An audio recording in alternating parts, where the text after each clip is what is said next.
Cameroon, Bandung, Africa, Bandung, to the world, Bandung. Salut les amis et bienvenue sur votre plateforme. En fait, les amis, la Russie les a encore énervés. Concernant le Soudan, il faut dire qu'il y a un projet, il y avait un projet de résolution aux Nations Unies pour le cessez-le-feu au Soudan. Et la Russie a son droit de veto. Et ça les a encore perturbés. 14 mains se lèvent pour montrer leur approbation, mais pas celle du représentant russe. Quelques secondes plus tard, il sera à nouveau seul contre tous lorsqu'il votera contre. Pourtant, pour beaucoup, cette réunion du Conseil de sécurité de l'ONU n'aurait dû être qu'une formalité. Un pays a empêché le Conseil de parler d'une seule voix. Un pays est l'empêcheur de tourner en rond. Un pays est l'ennemi de la paix. Ce veto russe est une honte. La Russie montre une nouvelle fois au monde son vrai visage. Le texte soumis par la Grande-Bretagne et la Sierra Leone concernait le Soudan. Il appelait toutes les parties à cesser immédiatement les hostilités et à engager un dialogue pour s'accorder sur des mesures de désescalade avec l'objectif urgent d'un cessez-le-feu national. Mais c'était sans compter sur Vladimir Poutine. Normalement, le vote des résolutions se fait à la majorité de 9 voix sur 15, mais la Russie est membre permanent et dispose donc d'un droit de veto. Là, c'est l'extrait d'un papier fait par la chaîne France Mensonge ou Mensonge 24. Et ils sont tellement fâchés où les Britanniques accusent. On a vu les Britanniques qui accusent les Russes et autres, et c'est Poutine, c'est la Russie qui vote, qui mène le désordre dans le monde. Comment se fait-il que on propose un projet comme ça pour laisser le feu au Soudan et les Russes mettent les droits de veto? Quand les Britanniques mettent les droits de veto à Gaza, au Liban, quand les Américains mettent les droits de veto, c'est bien. Tout se passe bien pour soutenir Benjamin Netanyahu. C'est super bien. Mais quand on met notre droit de veto, ça les dérange. Pourquoi ça les dérange? Parce que ça ne dérange pas les Soudanais. Ça ne dérange pas les Soudanais. Et les Russes ont raison. Cette histoire de prendre des Africains comme vos bébés là, c'est fini. Il n'y a pas un seul pays qui a colonisé le monde entier comme les Britanniques. Donc, les Britanniques doivent cesser de donner des leçons aux gens. Et quand je vois que c'est nos frères africains, parce que le représentant britannique au Conseil de sécurité, c'est un Bantou, le représentant américain ou la représentante américaine, c'est une Bantou.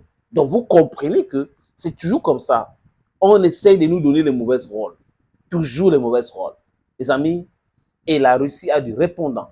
L'ambassadeur de la Russie qui a mis son droit de veto a dit que c'est fini l'époque coloniale et que vous ne devrez pas traiter des gens de la sorte. Il est choquant que la Russie ait opposé son veto à un effort visant à sauver des vies. Depuis avril 2023, le Soudan est ravagé par une guerre féroce. D'un côté, l'armée régulière du général Abdel Fattah al-Burhan, arrivé au pouvoir par un coup d'État en 2021. De l'autre, les paramilitaires des forces de soutien rapide de son ex-adjoint, le général Mohamed Abdan Gallo. Si le Kremlin assure être en faveur d'un cessez-le-feu, il dénonce un projet de résolution au parfum post-colonial. Je voudrais vous remercier pour votre excellente démonstration du néocolonialisme britannique. Un veto russe salué par le ministre saoudien des Affaires étrangères qui parle d'un soutien à l'indépendance. De toute façon, même adoptée, la résolution aurait pu ne pas être suivie des faits, comme souvent. Ah oui, mais quand elle ne chute pas, c'est une résolution qui devait être difficile à implémenter. Ça veut dire qu'ils étaient en train de plaisanter. Donc les Russes ne voulaient pas de la plaisanterie. Vous allez aux Nations Unies, au Conseil de sécurité des Nations Unies. Vous votez ce qui vous arrange. L'Afrique n'appartient pas aux Nations Unies. Vous n'avez pas créé les Nations Unies pour l'Afrique. La Société des Nations avait été créée après la Première Guerre mondiale. It was a toothless bulldog. Vous créez les Nations Unies après la Deuxième Guerre dite mondiale, qui était une guerre caucasienne. Et cette Nations Unies est devenue maintenant un instrument pour piétiner les Africains, contrôler le contrôle des pays africains. Vous avez créé des institutions comme la Banque mondiale, le Fonds monétaire international, abusivement appelé Fonds monétaire international, abusivement appelé Banque mondiale. D'ailleurs, il était en République centrafricaine. Devant les bureaux de la Banque mondiale, il n'y a pas la route, c'est la poussière. La banque dite mondiale qui finance tous les projets. Si ce n'est pas le pillage qui les intéresse, c'est quoi? Les taux d'intérêt qui peuvent couper le cours à quelqu'un. C'est quoi qui les intéresse, les amis? Bref, Le Soudan est en problème, en difficulté actuellement, c'est vrai. Il y a les paramilitaires, il y a les militaires qui sont en train de se battre.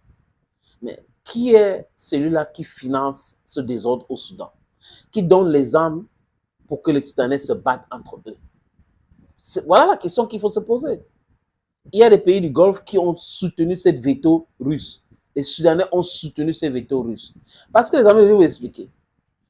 Les Français sont au Soudan du Sud. Et les Britanniques aussi. Le Sahel n'est pas très loin. Qu'est-ce que les gars veulent faire? Ils veulent créer ce tampon humanitaire en disant qu'il y a un cessez-le-feu pour traverser avec les armes en passant par le Tchad et aller déstabiliser ces pays-là. Mais ils pensent qu'on ne voit pas cela. On n'est pas dupes, cher monsieur, chers Occidentaux, chers Britanniques, chers Français, on n'est pas dupes. Vous voulez utiliser le cessez-le-feu au Soudan pour acheminer les armes et les hommes pour déstabiliser le Sahel, pour continuer à déstabiliser l'Afrique. On vous voit venir. On sait ce que vous êtes en train de planifier. Donc, ce n'est pas arrêter vos histoires de faire comme si, oui, non, vraiment, on est là pour aider le cessez-le-feu. Le cessez-le-feu, il faut le cessez-le-feu à Gaza aussi. Il faut le cessez-le-feu au Liban. L'émissaire américain est arrivé là-bas pour discuter de quoi? Il faut arrêter d'envoyer les armes à Benjamin Netanyahu. Il y a toute une différence entre l'Israël et Benjamin Netanyahu. Le problème avec l'Israël, c'est ce monsieur qui est extrémiste notoire. C'est ça le truc. En Afrique, on a des problèmes. Je suis d'accord. Mais que les Nations Unies arrêtent cette hypocrisie-là, de vouloir toujours voter ou chercher à voter les projets de résolution pour pouvoir nous maintenir toujours dans la souffrance. Ils ont fait ça en Libye. Les conséquences, on voit aujourd'hui, où Kadhafi a été éliminé, les amis. Éliminé. Et ils veulent utiliser le Soudan maintenant pour, comme c'est difficile, ils ont essayé par l'Algérie, on a dénoncé avec véhémence. La Mauritanie, on a dénoncé avec véhémence. Le peuple mauritanien, la jeunesse mauritanienne dénonce ces agissements de certaines élites mauritaniennes. Le peuple algérien dénonce les agissements de certaines élites algériennes. Donc, ça rend le truc très difficile. Ils veulent, comme il y a le désordre au Soudan actuellement, il faut cesser le feu pour pouvoir acheminer tous ces armes-là, acheminer les hommes pour pouvoir attaquer les pays du Sahel. C'est le plan machiavélique, les amis. Et la Russie a vu ça venir. L'époque coloniale est révolue. Thank you, friends, and bye-bye for now.